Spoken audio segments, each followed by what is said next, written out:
John Numbi. C'est incroyable, maman. Nana ko bengango morgue John Numbi. Encore ça. Ba frigo na ye. Ole bakuta Thompson, bakuta ba quiz, mais na kati ya bandako ya bato wana bazali kokuta bibembe. Bazali kokuta ba squelette ya bato. C'est une association de malfaiteurs. Il est tenté de préparer une rébellion. Abandako sala otobengi na droit rétention illicite, il y a Minduki, ils sont punissables de peine de mort. Donc John Numbi lelo biloko ba kutie pa na ye sengeli place azali ba pays à sous région ba faciliter bisotage ba zongi saye na kati ya mboka aya kosamba. Info 243, la référence de l'actualité. Bonjour à vous tous très chers internautes des Info 243. Bienvenue dans votre émission d'aujourd'hui. Une fois de plus, merci pour la confiance que vous nous faites. Vraiment, restez toujours branchés, scotchés dans votre chaîne. Très serviable. Donc voilà, je dis bonjour à celui qui est derrière la caméra, Junior Tankwe, et aussi bonjour à Raphaël Walukonka. La spéciale Belle d'ABC que votre humble, serviable journaliste reçoit pour vous aujourd'hui, Maître Bazin Pembe, juriste de formation et aussi analyste politique avec lui. Pour au moins tant qui est, il y a qu'au décrypter sur quelques-unes, il y a la question d'actualité. Pour que ça soit réalisé sur Nalitoyi, vous ne serez pas déçus. Sans plus tarder, je m'en vais saluer Maître à qui je dis bonjour. Bonjour madame, merci beaucoup pour l'invitation et merci aussi à ceux qui vont nous suivre. Nous aimons le Congo, nous avons que Mboka, c'est Bobele Moko, République démocratique du Congo, tout a un intérêt à sécuriser Yango pour être Monguna à côté de la bisoté. Ok maître, maintenant aux Anakati à Union Sacrée. Tu es na partie à FDC à M. Bat, comme le président du Sénat. Je ne sais pas la situation politique à Mbo Cannabiso, Tolo Belana, nous, premièrement, dossier Ezali Bongo et général John Numbi. Tout ce qu'on a découvert dans sa villa, lecture, commentaire nayo par rapport à ça. Oui, d'abord, Nazali, ko saluer, bravo. Il y a la police Nabiso, y compris na soldats militaires Nabiso, il y a auditorat général, il y a FARDC. Nazali ko saluer, bravo, il y a général Likoulia. Depuis qu'il y a le auditorat général, il y a la République démocratique du Congo, il y a FARDC Nabiso. Vous sentir que nos kimia ezali côté ya militaire. Indiscipline ezali li société, discipline ndé et comme ko caractériser les lots, la plupart ya ba soldats belé. Et belé ne to banda ko mona bango dans les temps na régime ya ndeko Kabila, okuta ba soldats belé ba ko tambola na nzela, mais les lots ozali ko sentir que non pour nos mona soldats na balabala ezali li société.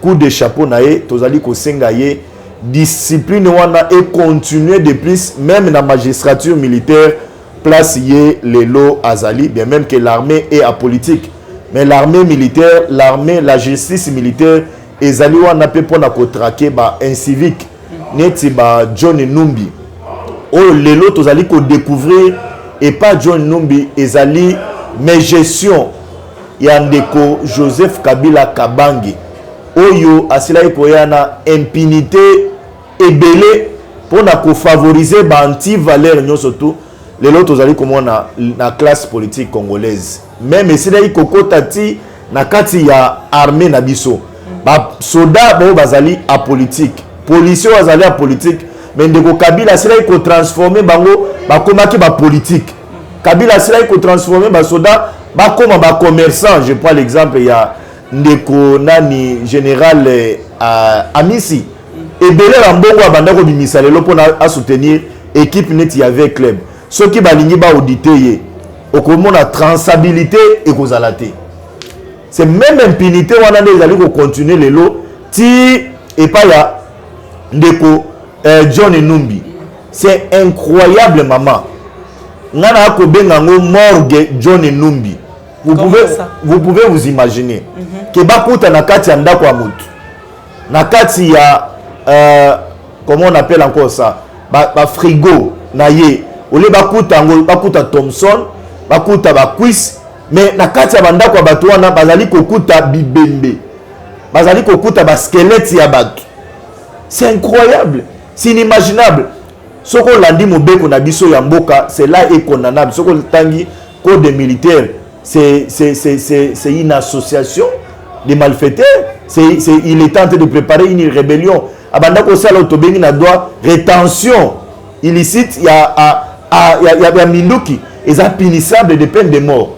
Donc, John Numbi Lelo, Biloko Bakouti Panaye, c'est place à Zali, pays à sous-région, va faciliter bisotage, bazongi saï na kati ya mboka aya kosamba et ko servir vraiment mboka na. Comment c'est arrivé que va retrouver Tessikoyo à quoi moi ta beaucoup ti babilo connaissent beaucoup na kati ya esika wana. On va aller avec cette histoire jusqu'à la fin. Ngana ko senga na justice na biso ba fixer ba audience ba keleti na suka pona koyeba koma ko traquer ndeko John Numbi bazongi saï na kati ya mboka moto moko exilé ya zalité. Moto moko bengani ya zalité mais aya ko répondre na bafe na ye ekozala ya mutu ya mingi. Ce qui est encore inquiétant pour ba Congolais ba kolanda biso, c'est ndeko Moïse Katumbi Chapwe, ancien gouverneur ya Lumumbashi. Ndeko Moïse nana komona responsabilité au président Félix Asela Ikozwa. Alokoti Moïse dans Ningitolobakana Lopoto dans les rues de Paris. Aye Moïse asimi Moïse a memi inde ti et pas ya papa naye azui risque ya munene mais tala traîtrisme lelo onde ko Moïse Katumbi Chapwe azali ko lakisa président Félix Antoine Tshilombo Tshisekedi. Tu es totalement contre ça. C'est que c'est pas ça politisation té ça vraiment ni to ko comprendre pété. Non, maman, est-ce que vous pouvez vous imaginer le président Félix vient avec l'état de droit. Alobi Moïbi place na ezali na boloko. Donc, pas Ibaka, quand il fait gouverneur de la province à Katanga. Non, na lingi na yebisa yo boyen. Ko yebisa ba Congolais ba kolanda biso. Président Lobi Sengeli Kokanga, bato ba basela ikoboma ba Congolais. On a connu dans ces pays Chebe Akei, Akoufi. On a connu dans ces pays Rossi Mukendi est parti. On a connu dans ces pays Arma Tungulu, il est parti. On a connu dans ces pays Thérèse Kapangala, elle est partie. Et Belé Bazali Bakei. Mais justice a commis quoi enquêter batonyo swana basambisa bango pona ba mabe na bango Katumbi alamuki alobi non justice a 2 poids 2 mesures et il demande aux Congolais d'abandonner biloko nyo swana ngana yako senga Moïse Katumbi Chapwe yaka okunda batonyo so lelo bakuti bango na kati ya morgue ya John Numbi Katumbi ayako kunda bango la ba Congolais bakobetela maboko et monsieur pareil tokobenga ye ayako kamamboka ndenge nini. Parce qu'il favorise l'impunité. Lelo, bazali ko enquêter sur la gestion ya Jekamine de 2010 Tina Lelo. On doit enquêter sur parcours Yandeko Moïse Katumbi Chapwe parce que Katumbi tango aye na mboka oyo ayeli biso akuna matata. Abomi Jekamine, abomi SNCC pour na ko se servir yena Joseph Kabila. Tous ces gens-là doivent répondre là les Congolais se sentiront à l'aise. Merci maître Bazin, mais mon tour mon ko ezali awate. Pendant 18 heures, Kabila Sali, pour Nayo, devant caméra d'Info 243, est-ce que moi, mon qui a salakité, et là, on nous a déploré tant au Kabila Zalaki, et là, on a déploré tant au président Félix Antoine Tshisekedi a pouvoir. Jusque là, on a dit que puis tant Kabila Zalaki mabé. Kabila a été une malédiction pour la République démocratique du Congo. C'était une malchance. Ils allaient parmi les présidents, il y a Mabé, Congo, et c'est là qu'ils ont. Kabila est venu dans ces pays, nazo peso ba élément, zone abiso, zaki na banyame belé, mais zo lelo ekomi wapi, ekomi na Kingakati. Ça c'est Joseph Kabila Kabange. Kabila est venu dans ces pays ba ebisi biso non, ba utikuna na est. La très distinguée maman Olive Lembe a uto Kabila bato 4500 mapangu na est. Donc on les ali ba hectare sur hectare, oko tonga koto ville neti ya comment je peux dire, même à taille Congo central. Kabila est venu dans ces pays, soldats qui négligés, minimisés. Donc, comme ça, soldat est mendiant. Kabila est venu dans ces pays. Gisement, Nabissonion surtout, il y a minéraux, Nabissonion surtout, c'est servi à la dame Gettler. Confrère de Nani Albert Yuma. C'est Joseph Kabila ici dans ces pays. Nous, on n'a pas un problème avec Kabila, mais nous déplorons gestion Nabiso et Mboka Oyo. Là, c'est Joseph Kabila a outé Yoko Biso. Posons le Hollande le Komoko et les Kalamilité na Walikale. Place Ndeko Oyo, Alain Foka, il y a RFI, si mettons pas sur Nini TV5, a dit qu'on déplorer. Mais exploitation va minérer wana. Mais ce sont bah méfaits, il y a Ndeko Joseph Kabila Kabange. Et puis moto bongo, le l'hôpital le biso toko le belaye. Non, nous avons la haine vis-à-vis naïe. Non, nous déplorons la passo ya tiki biso. Nous déplorons na mabe naïe et nous allons continuer. Il y a qu'à déplorer biloko wana maman. Mais président Félix, oui, il doit travailler mieux pour le bien-être du peuple congolais parce que les Congolais ont pardonné, il était. Congolais, le président Félix a répondu à la devise, il y a le peuple d'abord. Qui dit peuple dit salaire à Malonga soldat, salaire à Malonga policier, salaire à Malonga médecin, salaire à Malonga et infirmier, liboumou. Mais liboumou est kobonga na nini, liboumou est kobonga na social. Nga nazo ko saluer ba bravo, ba effort de l'eau. Oh, il y a des comités pour le bien-être du peuple congolais. Dans le but de comité, non. Là, on a trahir conscience. Mais on est en train d'arriver. Les signaux, oh, les alliés, les lots en place, ce sont des signaux à encourager, à féliciter, à faire un effort pour la République démocratique du Congo et gagner la surtout au Sala. Ok, maître, merci beaucoup. De retoucher les Cambo et Talibongo et Seni. Est-ce que Seni est-elle indispensable pour l'organisation des élections? Quelles sont les alternatives? Maître Bazin. Problème, il y a Seni, les lots, il y a des problèmes, il y a la politique. Et c'est les Congolais place à comprendre. Tous à la peine à respect, il y a des textes. Après ça, c'est aussi là, il y a la confession religieuse, il y a la ponami, il y a l'élection, tout ce qui est yango, il y a Bingumba. Catholique, SCC, les églises de réveil, les musulmans, les kimbangis, tout ce qui est la bango. Bango va s'organiser depuis 1960, quelque chose comme ça. Ça les charte na bango, oyekoki ko réunir bango.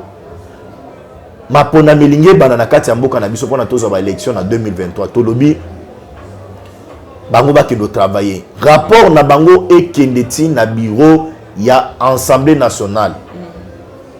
Bengumba nyonso wana ba travailler sur 6, sur 8, 6 balobino d'accord sur un tel candidat. Bandeko ya église catholique na motema mabe catholique il faut bandeko ba yebe que non depuis Congo eza Congo catholique animaka biloko bato musu ba proposer raté catholique ya zaka papa biboya baba zaka papa biboya boya avec SCC nda accompagner ka bango mais bandeko musu ba travailler a produire résultat na bango ba ko déposer dans l'Assemblée nationale na commission mixte paritaire et cette fois-ci parce que là il kolobé que non catholique a dirigé. SCC va diriger. Catholique a dirigé na M. Malumalu. SCC va diriger avec M. Ngoyimou Lunda. Catholique a dirigé avec M. Corneille Nanga. Mais il y a Oya Touroyo, Topé Sapé, Bakimbangis. Peut-être que Molimo Yankondo, Simo Kimbango et Kokambande Kouana, pour les tétos à Mapona Mimoko, libre, démocratique, transparente en République démocratique du Congo. Mais les catholiques vont voter les mélango. Catholique, Ndeko Abe Donatien Choli. Azali porte-parole munene ya bandeko lamuka. Rapport na yenyo sote zaka epaya ambongo. Ne yenda gidaka ye. Mais nous n'allons pas accepter bandeko lamuka lelo tozali vendredi. Auto préparer. Oui, mon rencontre na mutuna na maître. Aussi ça nous dit nous bandeko ba rapport église catholique makambo à élection. Donc donc pour na voyer biso na o etaleli église catholique maman.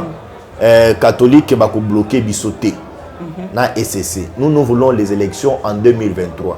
Biso na kati ya regroupement politique AFDC et alliés. Il y a un mwana mboka sénateur Modeste Batu Lukwebo. Na temps moko normal, on s'est dit to fandi dans ce que nous appelons la conférence des présidents. Na ba parti politique ils ont surtout réunis mais que Tolobi non candidat na biso en 2023, ils allaient moi Namboka Félix Antoine Tshilombo Tshisekedi parce que nous avons un bilan. Nous avons un programme à soumettre au peuple congolais. Nous disons les élections en 2023. Pas une minute pour le glissement. Biso na union sacrée. Biso na FDC Tolobi. Pas une minute pour le glissement de régime actuel.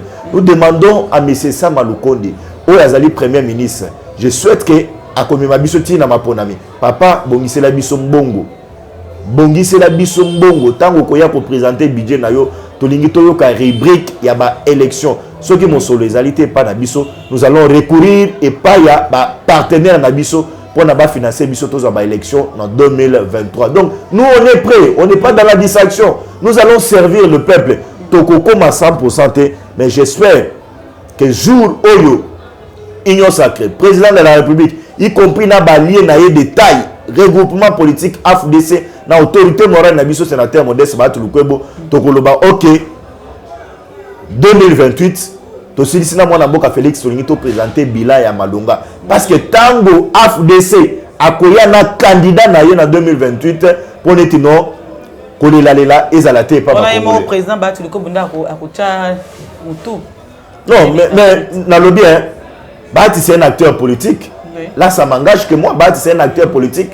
Biso Tolobi Awa soutient la Biso Zaïne, président Félix Antoine Tshilombo Tshisekedi. Toujours soutenir sans hypocrisie.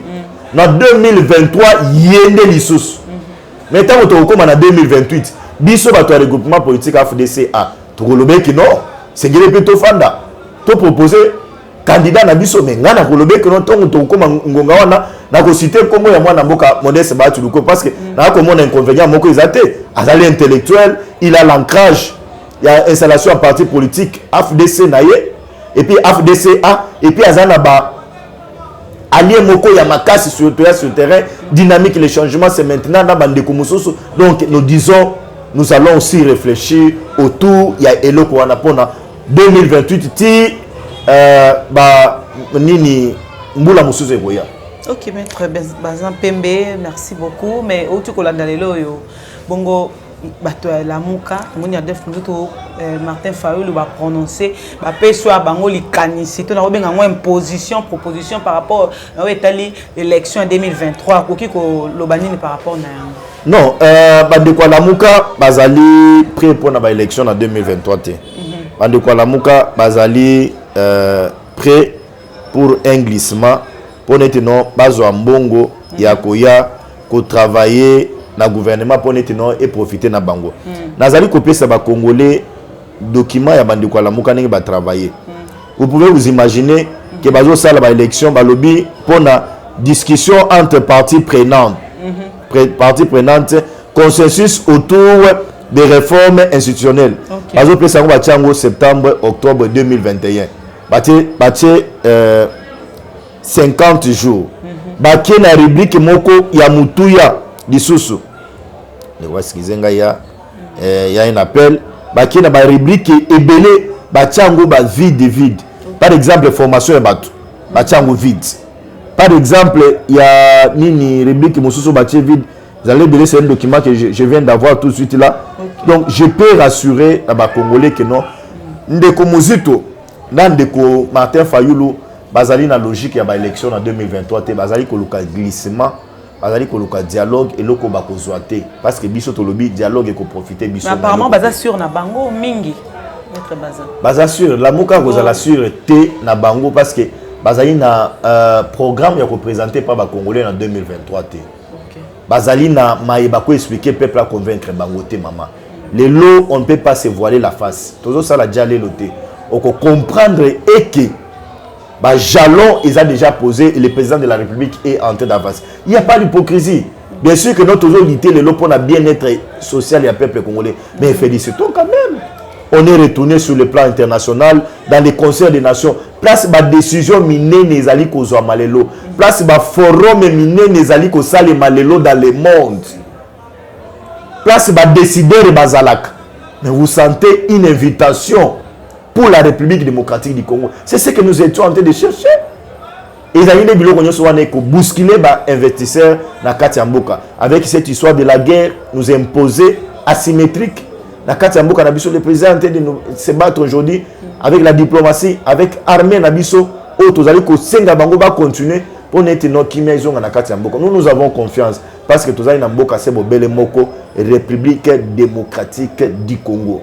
Soko pasolinga pota les lois comme on a makila na ngeko ganga Congo. On a intérêt à défendre jusqu'à la fin Congo, mais pas avec ba individu nete ba Katumbi, un Judas qui a trahi Kabila, Kabila l'a qualifié de Judas. Katumbi azali na Sesanga a trahi Jean-Pierre Mbemba. Katumbi azali na Olivier Kamita a trahi Jean-Pierre Mbemba, il a trahi Kabila. Katumbi azali na Bob Kabamba, un monsieur qui est en train de se battre dans l'échiquier international pour diaboliser la République démocratique du Congo. N'attendons rien de M. Katumbi Tchapwe qui nous a appauvris.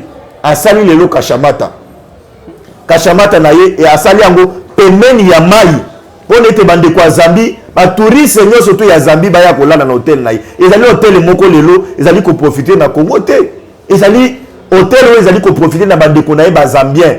Ça ne profite pas aux Congolais. Pour confirmer que Moïse Katumbi est d'origine zambienne. Katumbi ne peut jamais œuvrer pour les intérêts de la République démocratique du Congo. C'est un monsieur qui est en train de travailler pour la bande de Konaye. C'est pour ses frères. C'est pour ses frères. Donc ça c'est connu.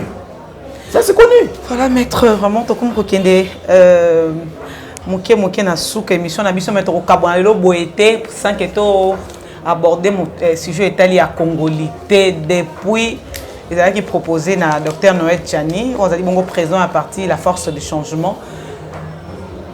Eh biteti le donc ça ne va pas. Congolité na bitoza pour ou contre.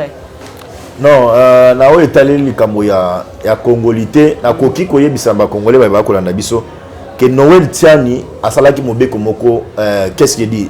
Asila ko réfléchir ya mutuya. Réflexion na izala kitoko mais aibaki ko orienter réflexion na été asila ko orienter en vers l'individu Katumbi yango de sila ko créer makelele ebele yango nde tolobaka na droit la loi est impersonnelle basali la mobeko pona moto moko te basali la mobeko nde pona bato nyonso to yango nde balobaka tolobaka na lopoto était nul n'est censé ignorer la loi tant mobeko ezali promulgué mobeko ezali promulgué ezalaka pona bato nyonso ezalaka nde pona moto moko te mais je dis pour la loi de la Congolité il faut to constitution na biso efungwama pona to benga ba investisseur na kati ya mboka soki to linkomi to pegoyise na biso moko ekozala bien te parce que l'Assemblée nationale doit réfléchir pour être non to fungwama pe na mikili bandu mususu ba pona Congo comme Zegon Patrie na bango ekozala ya moto ya mingi. OK maître, merci beaucoup. Nous sommes vraiment arrivés à la fin maintenant Kabona Boité sans que ba monde de la fin na yo na ba Congolais balandi partout dans le monde parce que la chaîne Info 243 est suivie au travers le monde. Nazo PS Info 243 merci belé pour l'invitation. Nazali pe ko profiter ko saluer ndeko nangai Raphaël Walukonka ba mbote belé mon frère obenginge belé to bengani belé to kongani mais moi, ma préoccupation de gauche à droite, tout le monde a une bandeko to partager, nazo senga pe na bandeko, va continuer à faire la bino confiance parce que vous en êtes dans le traitement et l'information na bino, va continuer à s'abonner parce que y a un monde pays ça la qui est non, ba to ba bino de par le monde de belé. Merci beaucoup maître Bazin Pembe, merci à vous tous très chers internautes d'Info 243. Tout le monde a dit très prochainement avec un nouveau numéro de cette émission. Vraiment malobangai ya souka pona mokola lelo. Nzambe ya Lola, à Pambola RDC, partout bas Congolais boza na monde, Nzambe vraiment ave sur bino, asala bino bolamu, toti kaka stubiso ba Congolais to ali boza libanda ko finga ka mboka na bino, soki moni ke loko moko ezo tambola te na mboka na yo, pesa ba idée. O moni ke moninga msa ko sa malamu te yo, moni ko sa malamu to na mo idée malamu. Comment pesa kata proposer ba lolongo zota billet oye que mboka na yo banda ko salir ngo na pesa na lobika mo li ce soir moke papa aboti to mamba abotio so yi kaza na défaut moko boyo so ko ke libando beta ngo to na baninga mingi ko za malamu te oza soni pe quelque part ya yo moko donc botra ko salir vraiment mingi match mboka na bino voilà un peu na kana loba brièvement que Dieu bénisse la RDC. Je ne cesserai de le dire. Retrouvons-nous très prochainement. Au revoir. Info 243, la référence de l'actualité.